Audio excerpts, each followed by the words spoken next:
So very happy to have Jean-René or JR Paquette on the line today. Jean-René is the managing partner of Paquette and Associates, full service legal firm based out of Montreal. He's almost 20 years now in corporate counsel and corporate law, and has a very interesting background and a very interesting way of going about how he communicates and how he connects to his clients and different partners. And delighted to have him on today. He at the basic level is I think, like many of us, very simple. So outside of legal practice, he likes to bike. Yeah, I believe he has at least one, if not more, bikes. And on the weekends, usually we'll spend his weekend taking his truck up north and having some fun in the open space. So JR, thank you very much for joining us. You are unmuted, so I believe you can now speak, provided everything is working on the technical side. Good morning, JR. Good morning, David. Good morning to everybody. Thank you for your time and patience and collaboration. I'd like to thank, obviously, David for this great introduction, CC Connection for allowing me to take some time and share my knowledge. Trevor also has been a great assistance. I tend sometimes to speak fast. If that's the case, you know, you can slow me down. I got no problem with that. And if you have questions in the French language, I could also answer them in the French language. And obviously, for the benefit of all, I most likely will translate the answer so that I'll translate the question and translate the answer so all can benefit. Perfect. Well, I like to start by saying I'm very jealous of wherever it is your office is, because it looks spectacular in the background there with the palm trees and the sea and everything else. So you're clearly doing something right, better than me anyway, in terms of your life right now, JR. But let's get into it. And I'm really curious, just as a starting point, perhaps you can explain a little bit about your background, how you came to found this firm, and how you're now managing partner of Paquette and Associates. So I was about 20 years old. I'd studied in forestry, in fact. Didn't want to live in. I love the forest. I love to be outside in the mud and stuff. But I'm more of a, you know, I like to support businesses and stuff. And I decided to join a distribution company. Ran that company, in fact, for about 5 years. Ended up in Europe with it, made good money, and then came back to Canada. Had a personal situation where I needed to get away from that company. Had a second company, and then around 30 years old, I said to myself, I got to go back to university, and I did. I went back to law. I figured law would bring me back or closer to business at the time. That worked for a big firm downtown, a big law firm in the corporate world. I don't do divorce, I don't do criminal. I really love business. I love to talk about business. I love to assist business, and I'm a businessman. Sometimes I'm more of a businessman than an attorney, or maybe I'm an attorney with a good toolbox. It's hard to really pinpoint myself as either or. And basically started a couple years, actually 3 years in a downtown firm, then went to work for a biotech company. And you know, I'm a good employee. I dress up, I clean, I shave, but I take too much space. It's just not my space.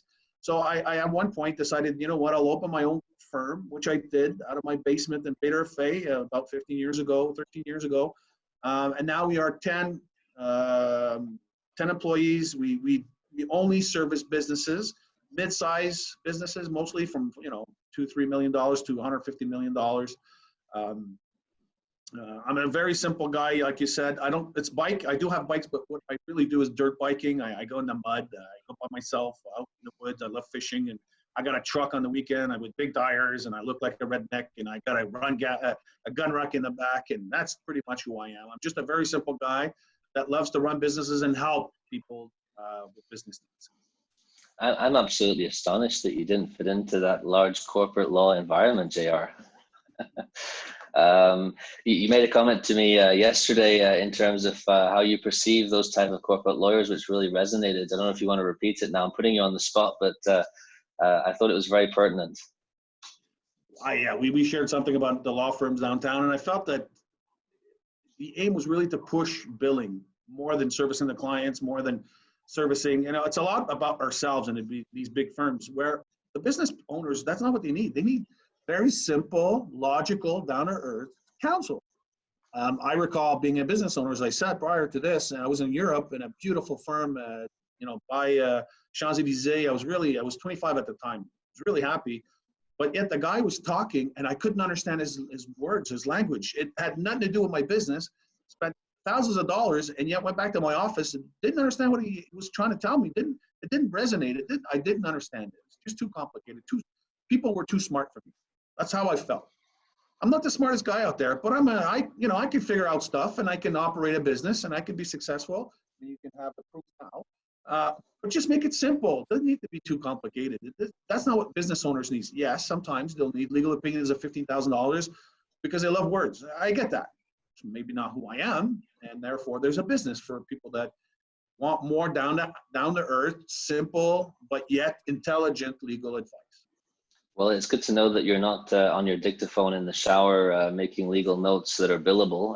That's an image that I don't think we need this morning, but it's great to have you on here. And I think that, there's a lot of stuff going on right now with regards to COVID-19, and we thought it was pertinent to ask you a couple of questions that might relate to what some of the business owners, some of the members in the organization are going through. And I know that maybe to kick this off, a lot of firms have temporarily laid off their employees, and clearly this was done for many reasons, primarily cash flow. But we were talking about this, and you were mentioning that there could be some inherent risks here. So the theme of today is really how to make the right decisions now for the long term. And so perhaps you can give us some insight into some of the risks as they relate to these temporary employee layoffs, JR. So indeed, most of us, or if not all of us, had to lay off some employees. The crisis was such that we were told, be very careful with your cash flow, reduce all your liabilities, because cash is king in these crises. And by the way, the crisis will last. It'll be a difficult crisis, and I'll explain why through the presentation today. We're very hopeful. We're business entrepreneurs. We see the opportunities and we go for it, and that's great. But this is going to be a difficult crisis to go through for many, many reasons. So we were told, lay off your people. And just understand that if you have laid off some people in 6 months from now, you simply pushed a problem in 6 months from now. So I'll give you a very good example, a real example of a client of ours. It's a construction company, 40 employees. Construction was completely stopped. They needed to lay off many of their employees. They're hoping they'll rehire the 40 employees they have, but the reality is by the time the construction industry is back on track, which normally takes about a cycle of at least a year, if not 2 years, they'll have at least 20 employees to really pay severance to. Because in 6 months from now, if they have not taken them back on, you need to terminate their employment relationship. That's the law. You therefore need to pay them severance. Now, in some jurisdiction like ours, severance is considered as damages, right? So in 6 months from now, you're planning today, you're planning to save your business for the next 6 months. But by the way, in 6 months from now, you might have a very big check to cut to these people for severance and so on. So you need to plan not only for the next 6 months, but also plan now so that you have sufficient resources in order to pay severance to these 20 employees in 6 months from now. Now, in some jurisdiction, so just backtrack a bit. If you are an owner or if you are a director of a corporation, there are liabilities of the company that can become yours. For example, if I don't pay deductions at source, if I keep that money and I don't remit it to the government and my company files bankruptcy, I'm then liable. They'll come and get my house. They'll take my house away, the government, in order to pay themselves. Same goes with the banks, the what do you call it, the personal guarantees, deductions at source, sales taxes, so on and so forth. So careful, because some jurisdiction, severance is considered salary. And salary, a director's liable up to 6 months of salary, unpaid salary. So your company in 6 months from now may not have sufficient resources in order to cover the severance. Therefore, you'll have to file bankruptcy thinking you're protected because you have a corporation, and therefore you're protected, but it's not the case. In some jurisdiction, severance is construed salary, whereas in others, it is construed damages.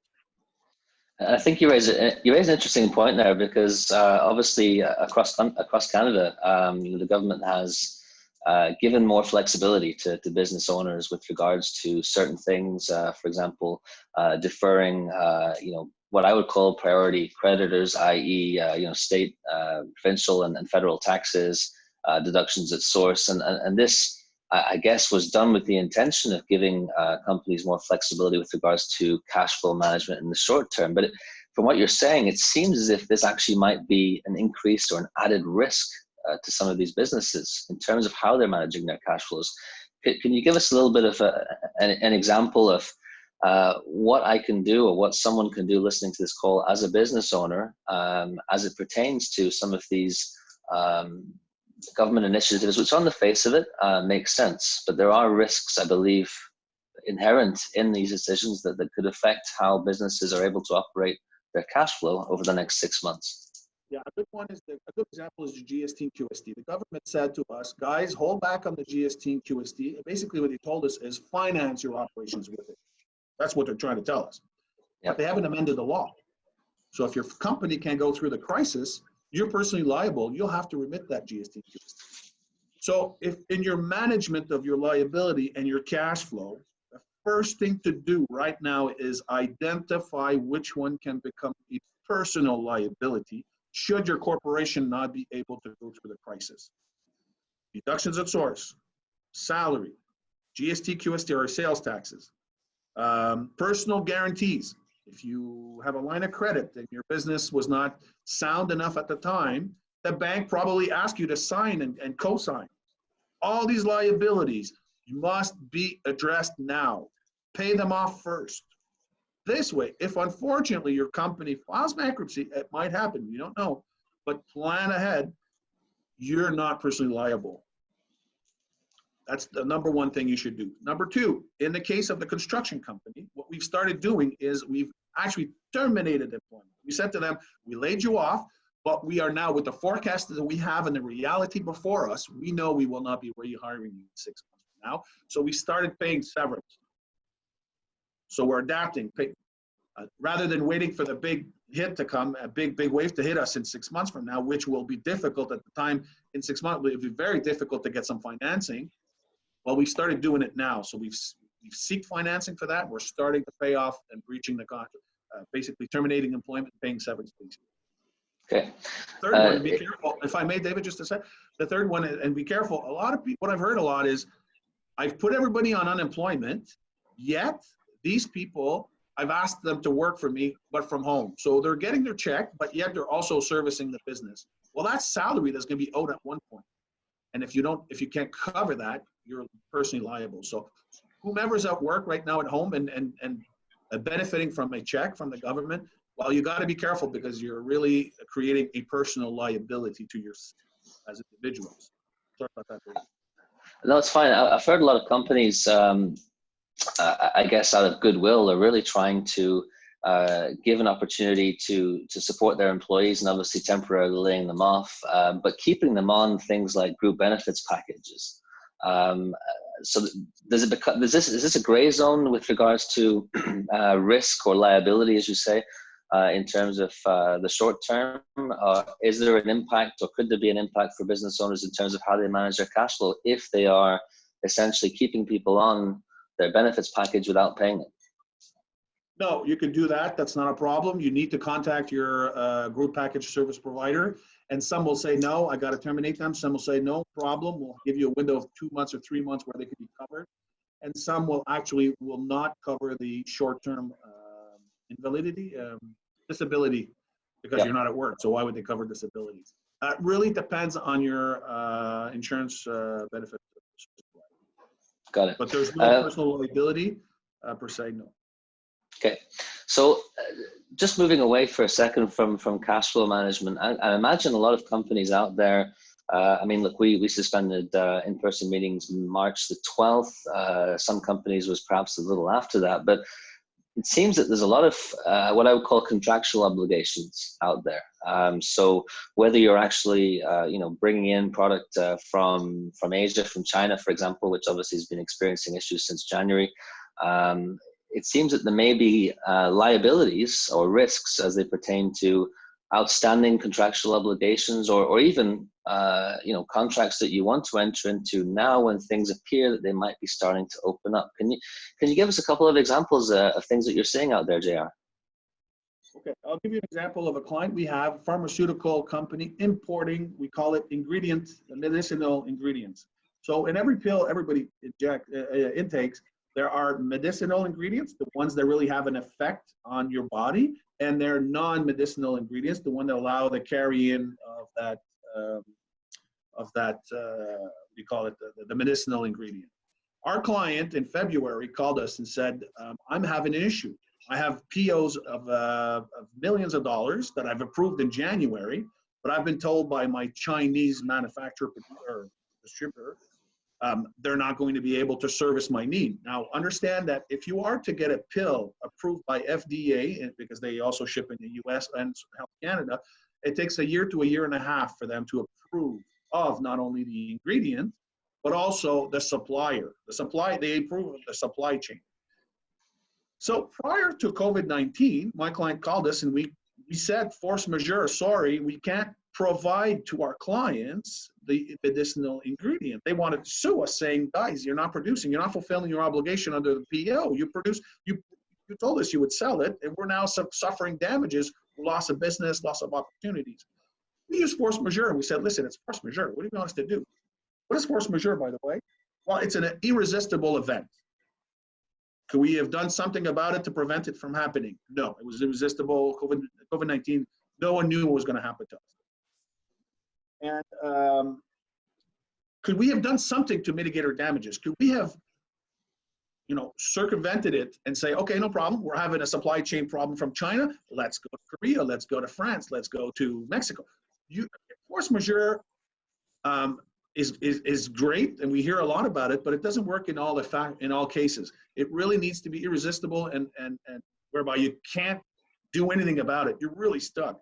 There's no other suppliers. You will have to wait and unfortunately breach your contract, your delivery dates. And you were not made aware of the possibility that maybe you would have that problem coming your way. So they didn't know, and they used COVID-19. Let's use this example of this company today. We're in the COVID-19 crisis. We're fully aware of the delays, or we should be aware of the delays. Now, the sales team have been waiting and waiting for calls. These people are urging, hoping that business will come by again, and the calls will start ringing. And the first call that comes in, everybody's happy, and they're gung-ho, and they go, yeah, let's take the deal. Let's take the sale. And they send out the PO, and they send out, or they refer the contract, the PO refers to the terms and conditions that can be in the website, or in the former procurement agreement that were negotiated a couple years ago. They will not, now, number one, be careful. The supply chain is not what it used to be. At least 15% of Asian companies have filed bankruptcy in the last month. Another big chunk will file bankruptcy soon. So your suppliers in Asia are not the ones that, they're not the same. The delays are going to be long. Your container will take a minimum of at least 2 more weeks to come in because of the quarantine rules. So your container comes in, but it stays in the Port of Montreal, and it can't go out for a minimum of 40 days. So you're not going to meet the same expectations and the same deadlines as they're once provided in your former contracts. But your sales team is so eager to make sales that they're going to generate sales under the former terms and conditions. So the takeaway here is very simple. Look at all of your contracts. Very important. Your POs, procurement agreements, your umbrella agreements, your service agreement. Look at them and prepare your clientele. Tell them we're not going to be able to deliver as we used to. Very simple example. We're a service industry. We're a law firm, not complicated. We're not producing anything. We're not outsourcing anything. And yet, we're still slow in our delivery of our services. We were known to be very efficient in our delivery of our services. That's how we were known to be. And I was really proud of that. I really built a business around that. And I'm really late in my delivery now. Why? Télétravail, people working from home. Bailiffs are really slow and complicated. Courts are closed. I mean, everything has changed. And it's going to be like that for many months to come. So really, really great. There's light at the end of the tunnel. We are going to back. We're going to do business. We're going to go through this, but you've got to look at your contracts and you've got to make sure that the expectation of the purchaser has changed, because you cannot claim force majeure anymore. You can't say, oh, COVID-19, because you know of the existence of COVID-19 now, so you will not be able to invoke it anymore. Understood. And it seems just going on from that, I'm just thinking about the economy where we've been over the last 10 years. There's been a lot of mergers and acquisitions activity. Valuations have been extremely high. And I'm putting myself in a position, or perhaps you can talk about this, JR, of someone that may have bought a business a year ago, or someone that may have been looking to buy a business or sell a business this year. I mean, what sort of things should these type of individuals be thinking about now in the context of an economic environment which has changed enormously in the last 3 months and may not necessarily come back to normality, whatever that means, for the foreseeable future? What sort of things, risks could be involved in either someone that's bought a business already or that was looking at buying or selling a business right now? I could literally spend 2 hours without stopping and address this, literally. So well, you're gonna have to I'll give you stop 10 me. minutes. I'll give you 10 You minutes. gotta stop me. I'm telling you, you're gonna have to stop me. Okay, there's 2 sides to this deal. There's a purchaser and there's a vendor. Let's look at the vendor situation, okay? Or let's start with the purchaser. In fact, the purchasers right now are really anxious and stressed. I mean, not doing a transaction, taking your own money. Some people actually lost their business, or took a severance payment and used that to buy a business. Some have financed a mortgage on a line of credit in their house. I mean, buying a business is a risky thing. It is a stressful thing. Imagine yourself buying a business through a crisis such as this one. So if you're a vendor, understand that the purchasers are really, really nervous right now.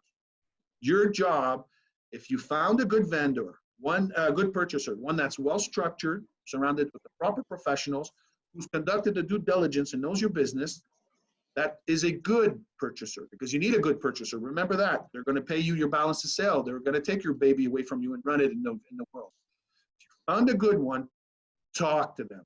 Call them up. Bring them into your business. Again, you got to respect the 2 meter, but tell them what you're doing, that you've reduced your overhead, that you've reduced your liability, that you're talking to your bankers, that you've gotten new financing, that you're going to take some decisions that will have an impact on your business for the months to come. But get them involved into it. You need to be transparent, and you really need to be reassuring to them, because they have no clue what's coming their way. And if you don't, they will either step out, because most contracts, if they're well drafted, there's the unforeseen material impact of the business that could be clauses that could be triggered easily with the COVID-19 situation. I would do it anyways if I was to represent the purchaser and he would say, pull me out. By the snap of a finger, I'd pretty much be able to do so. But you don't want that if you're a vendor, because you got the proper purchaser. You also have to understand his fear. Is he really paying the right price? Generally speaking, the price you're paying is based on the past 3 years. What's the future like? So you can work with them to all problems. There's a solution. And what I would do is not only be transparent with him, but I'd offer him to reopen the agreement and work around payment based on earnouts. So I'd say to him, not an earnout within the next year. Obviously, the numbers for the next year will be poor. So earnout over 3, 4, 5 years. I would offer him to stay in the business for the transition training period for a much longer time. I would even look at selling only 50% of my shares now and get him involved. And in a couple of years from now, through an agreement, promise him that I would sell the remaining 50%. I would be very creative at this time to save the potential adequate purchaser. Now, some will just say, you know what, I'm going to step out. I don't need to sell. And that's fine too. And I'll sell in a couple of years from now. But for most, if you found the proper purchaser and if you were ready to sell, it's because you were ready to step out. Now, if you are a purchaser, yes, it's fine to be stressed, and I get that. So contact the vendor. Don't start playing as a cowboy expecting to be able to get the best deal possible and become very aggressive, because you're going to scare the vendor. And understand something. Just remind yourself of something. Only a month and a half ago, the reality was there was not a lot of very good businesses out there to be bought. If everybody was in the market of purchasing a month and a half ago, remember, there was a lot of money, a lot of purchasers, but not a lot of good vendors. So if you found yourself a good vendor, stick with them and manage the situation. Don't go through your attorney to have his attorney call his attorney and then talk directly. Now, it's not good for my business, what I'm telling you to do, but it is what you guys need to do is talk together, come together, express, and then once you're more comfortable, then obviously revert back to your professionals so they can put in writing amendment to your sales Your purchase agreement. Makes sense, JR. I mean, what about someone that might have bought a business a year ago or 2 years ago and will very likely be under existing obligations in terms of repayment for financing, whether it be from an institution, a bank, or whether it be from the vendor. Clearly, we're not in the same situation as we were a year ago, and therefore their ability to repay their obligations may be affected. What should these people be thinking about if anybody on the line has acquired a business in the last 12 months? So depending on your contract, if your contract is a fixed term, fixed payment with a fixed value, you're going to have to pay the balance of sales. Unless you can prove that the vendor was made aware of the COVID-19 crisis that was upcoming, which is impossible. So you're going to have to pay that vendor. You have no choice. If your contract is based on an earnout, unfortunately for the vendor, the purchase price will be adjusted depending on your real sales, which are coming in the crisis situation, and the purchase price will be reduced by the contract itself, by the contract terms. As for the banks, we're stepping out, but just quickly, banks don't like risk, number one. But banks, what they really want is for you to communicate with them and explain to them what you're doing. And in fact, even though you know what to do, you're never going to rely on a banker to tell you what to do. You should always call them and ask them what they think of what you want to do. Make them believe that they're the one telling you what to do, whereas you're actually driving the conversation where you want it. That's what you got to do with your financing partners right now.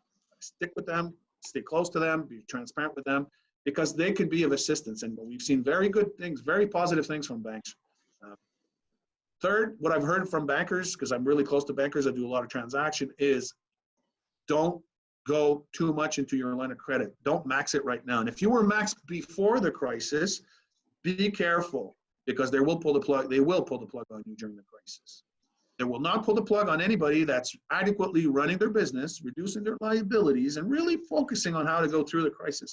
But if you were in your line of credit, maxed before the crisis, and you're not talking to your banker, you're really at risk. So either you'll have to inject money, find a partner, sell your business to a third party, do a merger, or just take the phone and call your banker and ask your banker for assistance. There's a lot of money out there. Again, it's transparency and communication. And so what you're saying really is that the banks are being reasonable, provided they perceive management, let's say, of the companies to be stable and to be strong with regards to how they have been managing their businesses up to COVID-19 crisis. If they weren't managing their businesses properly, if they were maxing their line of credit beforehand, those are the companies that may need to pick up the phone and call their banker right now. That's my understanding of what you're saying. Absolutely. Okay. Leadership. Well, time flies, JR. It's 11:30, so we're just going to conclude the first part of this session. The second part of this session will be a Q&A session. So please feel free to ask any questions that you may have to JR as they relate to this conversation, or any other aspects of corporate law, or ask him where he's sitting to have such a beautiful background. And we will move over to the Q&A session. I'm going to give the microphone, or the virtual microphone, to Trevor, my colleague. Trevor, if you'd like to unmute yourself, and we can start the next part of this meeting. Already done. Thank you, David, and thank you, JR, for everything in terms of the last half an hour, and very insightful, and some stuff that's amazing to know and terrifying all in the same breath as a business owner. So just real quickly for everyone on the call, feel free to put your questions in the chat bar, and we'll answer them one after another, and try to do the best to get through everything in the next 15, 20 minutes as time permits. The first one, JR, is coming from Jacques, talking about the préavis de licenciement de collectif. So in terms of employers who can predict right now that they'll be seeing these layoffs, and that will exceed that 6 months. And if it's already foreseeable, what should employers know about what the government expects them to be doing? Very good question. A mass layoff in Quebec is any 10 or more employees. Okay, and the government is clear to the effect that if you are to terminate more than 10 employees at a time, you need to give them a pre-notice or severance of at least 8 weeks. And you need to send a letter to the government and tell them, hey, by the way, I'm about to do a mass layoff. So if you wait 6 months and then you start your laying off period, you're going to have issues. So if you think right now you gotta start thinking of mass layoff, I would send a letter right away, and I would then my 8 month my 8 weeks period starts now rather than starting an additional 6 months, in 6 months from now. Now, piece of advice that's for Quebec jurisdiction. If anybody's from Ontario or elsewhere in Canada, look at the laws on labor standards or consult your professional. But if you know, a lot of people, you're going to have to realize at one point that you're going to have massive layoffs. So anything above 10 is considered a massive layoff. There needs to be a letter sent, and there needs to be a minimum of a severance of 8 weeks, regardless of the number of years they've served for you. So it's big cost associated with it. Well, the Canadian government also, in terms of group termination, I mean, it's pretty clear on that as well. So there are some Canadian guidelines, I think, that help shape what the provinces are doing as well. So, but that's a really good question. And Nicholas wants to know, if a contract was given with a fixed delay with penalty if not respected, is the COVID-19 issue stand a good excuse to avoid this penalty? Is that just cause to be able to get out of that, or is it all in the wording of the contract? Could you repeat the question? Sorry. If a contract was given with a fixed delay with a penalty if it's not respected, would the COVID-19 issue be a good excuse or a good reason or ability to avoid this penalty? Okay. Again, we would have to read the contract, but I'll give you a very good example. So my client, January, accepts the PO for millions of dollars, can't serve the PO, and the purchaser wants to sue for damages. I've lost millions of dollars in revenue, okay? Can he sue? No. The answer is no. If we can plead force majeure, that we were not able to service the contract due to force majeure, we are clean, we're protected for liability that trigger from the default of servicing the contract adequate. But you got to be able to prove force majeure. A good example, another example is actually landlords right now. We're getting a lot of questions on landlords. So I'm in an office tower near the beach, but my landlord has paid electricity, hydro, the doors are open, everything is clean. It's operational. And say my business is not making a penny right now. Do I have force majeure and say, oh, I'm so sorry, I got no revenues, I can't pay you, landlord? The answer is no, I do not. Why? Because the landlord has offered its end of the obligation, has fulfilled its obligation by providing property and use of it. Now, if I can't use it, that's my problem. It's not his problem. You understand the difference? Whereas if I'm in a mall, I'm in a strip mall, and the strip malls in Quebec have been completely shut down. So no one can come into my business anymore. The landlord is not fulfilling its end of the bargain, right? It's not allowing me to go into the mall and use my premises. I do not need to pay I have a feeling I'll be able to defend any businesses, and I don't want to give an opinion right away on verbally like this, but I would feel that there would be a situation where, since the landlord has not fulfilled its obligation, then the tenant doesn't need to fulfill its obligation. They need to pay rent. But can the tenant sue the landlord for damages because the landlord failed to allow the business to operate? The answer is no. It would not be able to. The tenant, the small shop in a shopping mall, would not be able to sue the landlord because the landlord was not capable of offering the use of the premises due to force majeure. So he's protected by force majeure. And what it sounds like to me is what you're saying is more, I think it's more important than ever to really understand what you're signing when you're doing contracts, and anything you sign now, you should have someone like yourself go through it and make sure that you're not, signing yourself up for something, because obviously we know we're in COVID-19. So if you're not able to deliver now, or you're not able to do something now, you're not going to be able to say, well, I didn't know, because we're full in the middle of it. So there would be two aspects. Anything pre-COVID-19 would take a different lens to look at it through, and anything post-COVID-19, you would need to be really careful in terms of how you structure those things to make sure that it. So I think more than ever, having somebody on the team such as yourself would be important for especially small business owners who maybe don't have an in-house counsel. Absolutely. I don't have anything else to add, but it's exactly it. Because what people also don't consider is because it was signed before, because we're about to do it, it doesn't work anymore. You Right. really have to review everything and consider that what's happened can't be used anymore, and you need to pre-notify the other party of what to expect, namely changes in the delivery time and the lead time. And do we see like class actions coming out of this? Do we see people going or getting together and going after either the government or going after big organizations, or looking at how can we as a society hold, and obviously it can be on the private sector, it can be the public sector, but from a legal standpoint, do you see that as a way of rallying society together? Right now in Quebec, there are 2 class actions that have been instituted against the government pertaining to how they've operated their senior residence, the public senior residence. So right now, so basically the class action is to the effect that the government had not adequately prepared themselves and adequately addressed the situation for the elderlies in the retirement residence, and a lot of people have died of that, and that triggered obviously losses and damages, and the government's going to get sued on that front. Business-wise, I have not been made aware of any right now, and I cannot really think of any right now, to be honest with you.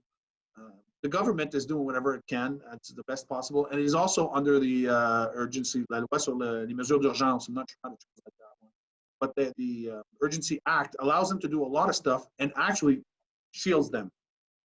So by shutting down the malls, for instance, the malls won't be able to sue them because they were under the law which shields them. So that's why they've enacted that law. It's the reason why they're doing that, which allows them to have superpowers. Namely, they don't respect any more of the labor agreements and stuff like that. The conventions collectives, they can really force people to do stuff, but it's under the law sur les mesures d'urgence.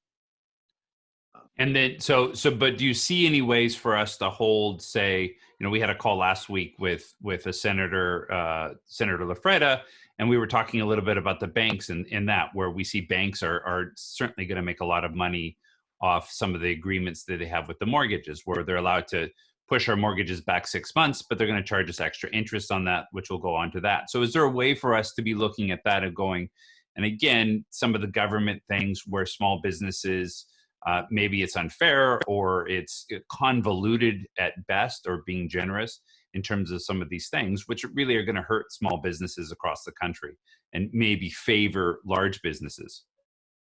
Well, it's too early to say. Definitely too early to say. So I'd rather not give an opinion just yet. But then again, I mean, look at the banks. They don't moratoriums. Normal banks don't give moratoriums, by the way. It's rare that they do that. And they've done it outright right away. And they were really, really quick on reacting. So a contract's a contract. I understand that the bank has lent you money, in exchange of which you need to pay interest. Unless you have force majeure, which you don't against the bank. The bank is giving you the money. You have the money. You have the benefit of the money. You're using the money. You have it in your personal account.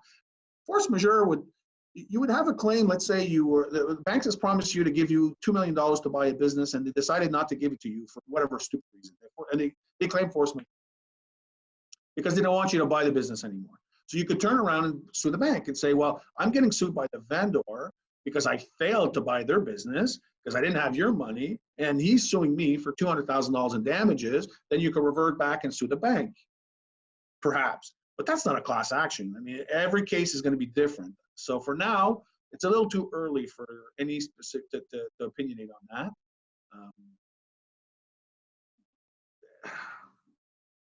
The one that the one I'm sort of disappointed about, but I don't see a class action to be set up just yet, is the way the government has set up the subsidy for the tenants and landlords.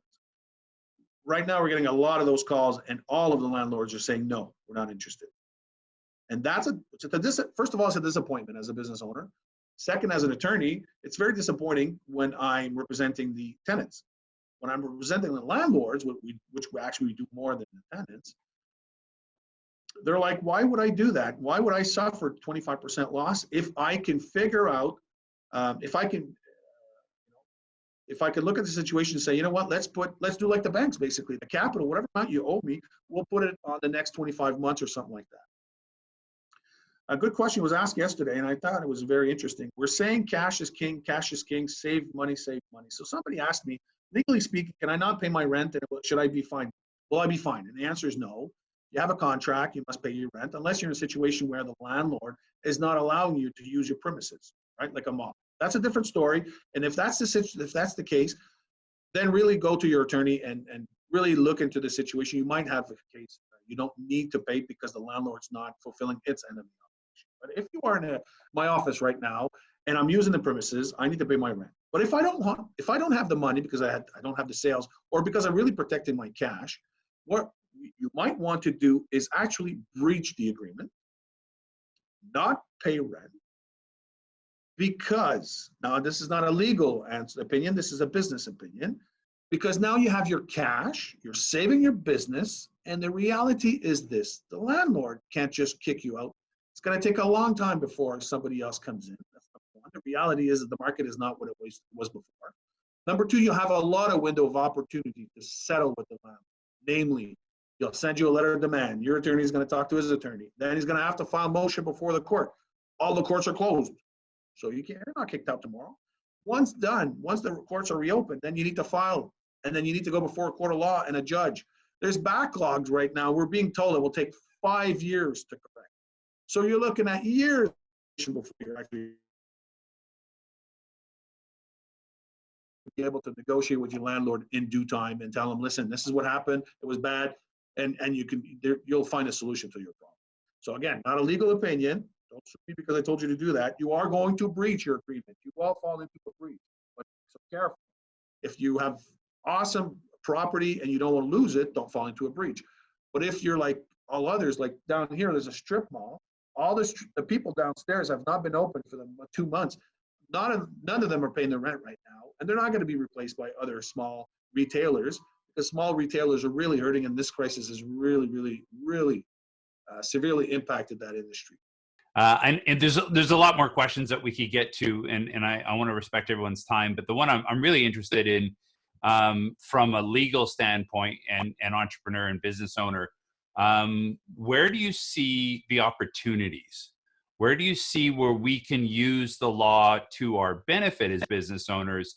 Like where are the funny clauses that we could take advantage of as business owners, either on hiring or on our contracts, that will help us through this time? Definitely the breach the sections of your agreement, whereby if you are to deliver late, they can pull the plug, the purchaser can pull the plug and terminate the purchase. That's definitely where you need to look into. You have to find somebody else but yourself to support the liability and the risk of manufacturing, delivering, producing, and stuff. That's what you absolutely need to do. Now, it's difficult depending on your size. If you're negotiating with big players like Walmart or Costco, it's going to be very difficult for you to absorb the risks of not delivering on time and then pulling the plug on you. But if that's the case, then perhaps open up subsidiaries, small companies, we call them daughter companies, and co-contract under those companies for now. As a business owner, think of asset protection trust. Put your house in a trust. Some people do, a lot of people in construction, we hear that. My house is not under my name, it's under my wife's name. Well, that's good, but the financial crisis right now will create a lot of divorces, and she might leave with the house. So you got to think that one twice. Asset protection trust is a very sound and simple tool in order to put your house into it, and whenever you sell it, you do not lose the exemption on capital gain for principal residents. You do benefit from it, and there's no welcoming tax. So talk to your professionals and see how to properly structure yourself as a business and director. Assume and pay all of your personal liability, the business liabilities that could trigger your personal liabilities, and look at your procurement contracts. Now, there's going to be awesome. The next one is really cash. Find as much cash as possible, and because there will be opportunities out there. Your competitors are not all going to go through the crisis as well as you will. That's not true. It's actually not. It's going to be the opposite. So if you're in a good cash position or not yet, find cash, put yourself in a good cash position, because some companies will mostly be in a situation where either they'll file bankruptcy, so you can buy bankruptcy, or just go see them and say, we'll file bankruptcy and we'll buy back the assets through a well-organized, structured bankruptcy in order to benefit all. And you can save, and these people, you can tell them, listen, you're a business owner, rather than filing personal bankruptcy, I'll buy your assets and I'll help you through your personal liabilities. There's a lot of sweet deals to be done. We are right now working on those types of deals. I'm going to turn it back to David. Thank you very much for your candid and open discussion with us this morning. And David, I'll give it back to you. Thanks, Trevor, and thanks, JR. A lot of information, a lot of practical information. I think on a personal note, very much appreciated your business driven discourse, your approach to what is a challenging and difficult situation for many business owners out there, rather than coming at this from a pure legal perspective. And I can certainly see why you might not have fitted into that big corporate law environment early on in your career. So very much appreciated today. And as you can tell, for those of you who have been on the last few weeks of these speaker series, a different approach today. We thought it would be pertinent to give our members some practical advice in terms of what to think about now and what are the potential risks out there. And JR, thank you very much for doing that. Very insightful. To the members on the call, please bear in mind we will be sharing the recording of this session with you, both on the member WhatsApp chat in the next hour or so. You will be able to access it, and also on the communication we'll be sending out next week with regards to our upcoming speaker, Lalith, who we're very excited to welcome on next Friday at 11 o'clock. So if you need to jump off right now, please do so. Thank you very much for attending. Trevor, if you could stop recording the meeting. If you'd like to